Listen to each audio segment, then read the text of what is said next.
The World Health Organization has urged Indonesia to implement a stricter and wider lockdown to combat its COVID-19 crisis.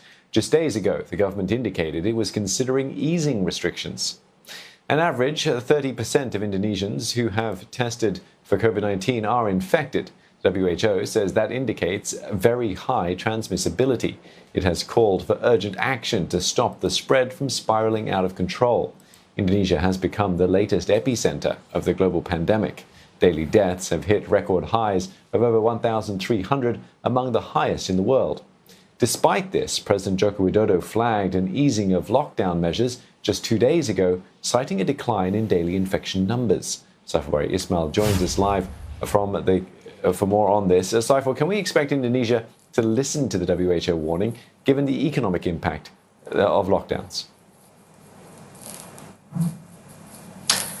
Well, Steve, the Indonesian government will probably take into consideration the recommendations from WHO, but it's unlikely to implement stricter and wider lockdowns anytime soon. Now, WHO is not the only one who has urged authorities to introduce tighter movement restrictions. Health experts in the country have also much earlier called on the government to impose stricter lockdowns. However, the Indonesian government has to take into account many factors when making these tough decisions. One of them is the livelihoods of its citizens. Many people have been affected by the partial lockdown, which was imposed on 3rd July and which has been extended until 25th of July, that's this Sunday.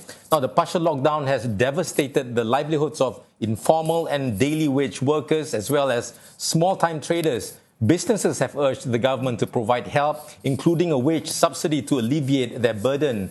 Retailers at shopping centres said the pandemic had hit them hard as they were forced to close malls. The latest extension of the emergency public activity restrictions had worsened their financial situation. Now, should the emergency curbs remain in place, retailers said they would be unable to pay their workers, forcing them to put staff on unpaid leave or worse, cut jobs. Now, there's also the social impact of lockdowns. On Wednesday, Indonesian police arrested some 150 protesters who took to the streets in Bandung, West Java, to reject the emergency public activity restrictions. Protests against lockdowns have also emerged in several cities, including in Jakarta. So this is also something the Indonesian government has to look at very carefully as well.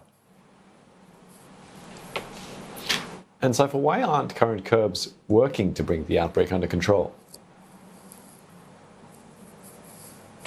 Well, Steve, one of the reasons why the current curbs are not seen to be working is due to the lack of public discipline in adhering to the partial lockdown. A recent example was during Eid al-Adha on Tuesday. The Indonesian Mosque Council said that 36 mosques in Jakarta had conducted Eid al-Adha prayers, even though the government had banned Eid congregational prayers to stem the spread of COVID-19. The council reported that majority of the mosques had conducted the prayers were in North Jakarta.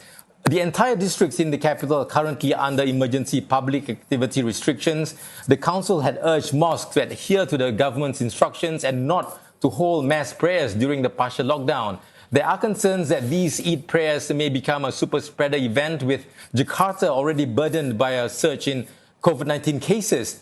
President Joko Widodo has also repeatedly called Indonesians to improve discipline in wearing masks and implementing health protocols. The Jakarta government is considering revising regulations to impose tougher penalties on those who violate COVID-19 health protocols. For example, not wearing a mask in public may become a criminal offence under the new regulations, which may be applied to individuals and businesses. All right, many thanks for getting us up to speed. Saiful Ismail speaking to us from Jakarta.